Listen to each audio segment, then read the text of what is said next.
Agora vamos dar prosseguimento com a nossa quarta atividade remota, que envolve uma atividade de revisão. Essa é localizada na página 23 do nosso livro didático. Também está aí ao lado. Lembrando que já discuti esse conceito de paisagem, né?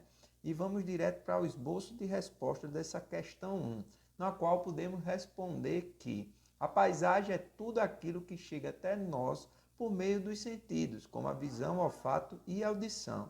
Ela é composta de elementos naturais e culturais. A segunda questão é pessoal e pede para você imaginar e desenhar paisagens geográficas.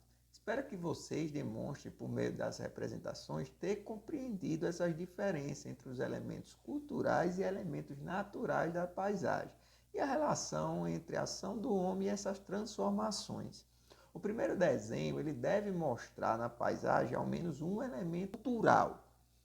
O segundo desenho deve mostrar apenas elementos naturais da paisagem desse mesmo lugar, isto é, apresentar a paisagem como você imagina que ela era antes da ação do homem.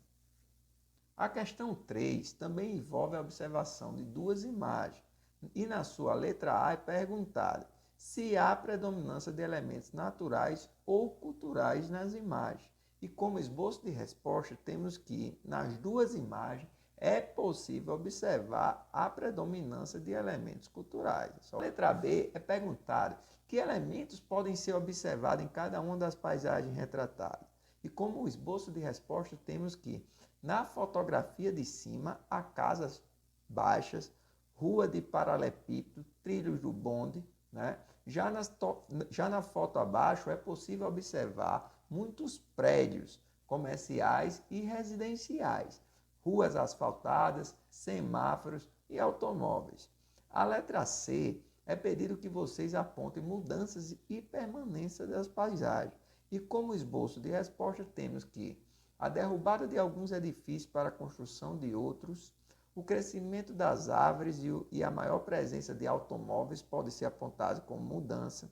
Já a presença da igreja, da praça, das vias e de estrutura de iluminação pública pode ser apontado como permanência entre os dois momentos fotográficos distintos. Na letra D é perguntado, pelas características observadas nas paisagens das fotografias, pode-se dizer que as funções do bairro nos dias de hoje são as mesmas de antigamente?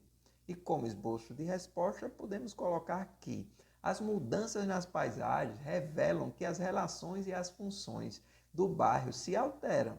Essa parte do bairro, no início do século XX, era predominantemente residencial e sua paisagem era constituída basicamente de poucas casas térreas.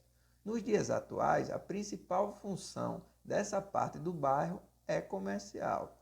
A questão 4 envolve uma conversa ou entrevista com seus familiares sobre as transformações ocorridas na paisagem do lugar onde você mora ou estuda. E em seguida vocês deveriam responder as questões. Nesse sentido, trata-se de respostas pessoais em que as pessoas entrevistadas podem relatar transformações naturais e culturais da paisagem, apontando para as influências dessas transformações na vida das pessoas que ali moram. A questão 5 é exposta a ideia que os espaços têm diferentes formas ou funções de acordo com as atividades que neles se desenvolvem. Na letra A, quais são as funções das fábricas, dos hospitais e das praças? Como esboço de resposta, temos que as fábricas têm a função de produzir mercadorias e produtos e costumam ocupar extensos galpões e grandes edificações. Os hospitais são espaços para a prestação de serviços de saúde. Estão localizados em edifícios e têm quartos para acomodar os pacientes. Já as praças são espaços públicos criados para o lazer e o convívio entre as pessoas. Ficam em espaços abertos, costumam ser arborizadas e podem ter equipamentos de lazer, como quadras esportivas.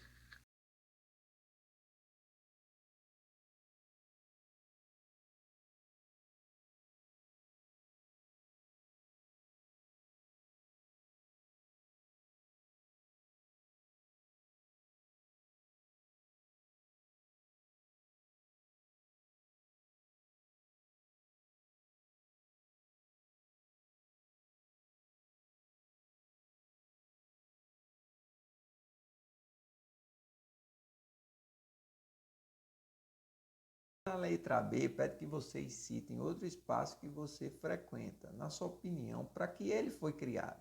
E como esboço de resposta, podemos falar que são muitos espaços que frequentamos em nosso dia a dia, por exemplo, escolas, lojas e supermercados. As escolas para prestação de serviços de educação, lojas e supermercados para comércio de mercadorias.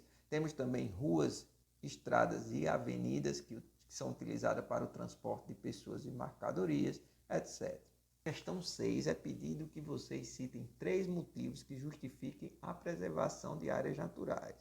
E como esboço de resposta, temos que a preservação de áreas naturais é importante para a conservação da biodiversidade, para garantir a manutenção das populações que tradicionalmente ocupam locais que sofreram poucas intervenções humanas, para o desenvolvimento da atividade turística, para a preservação de espécies que podem ser aproveitadas pela medicina, para a cura de doenças, no caso, e para o desenvolvimento de pesquisas científicas. A questão 7 pede para que vocês observem uma fotografia e respondam 2 perguntas. Na letra A, essa fotografia retratada aí ao lado, retrata uma paisagem natural ou humanizada? Justifique sua resposta identificando as características da paisagem retratada na imagem.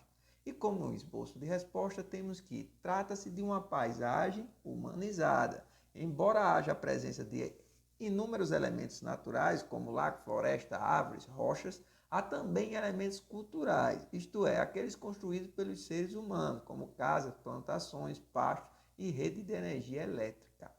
Já na letra B é perguntado de que forma podemos observar a interação do ser humano com a natureza. E como resposta, podemos falar que a fotografia demonstra uma das formas como o ser humano pode utilizar os recursos oferecidos pela natureza, ao estabelecer áreas destinadas ao cultivo agrícola e à paisagem para a produção de alimentos, bem como para preservar parte da paisagem natural original, como vegetação dos morros.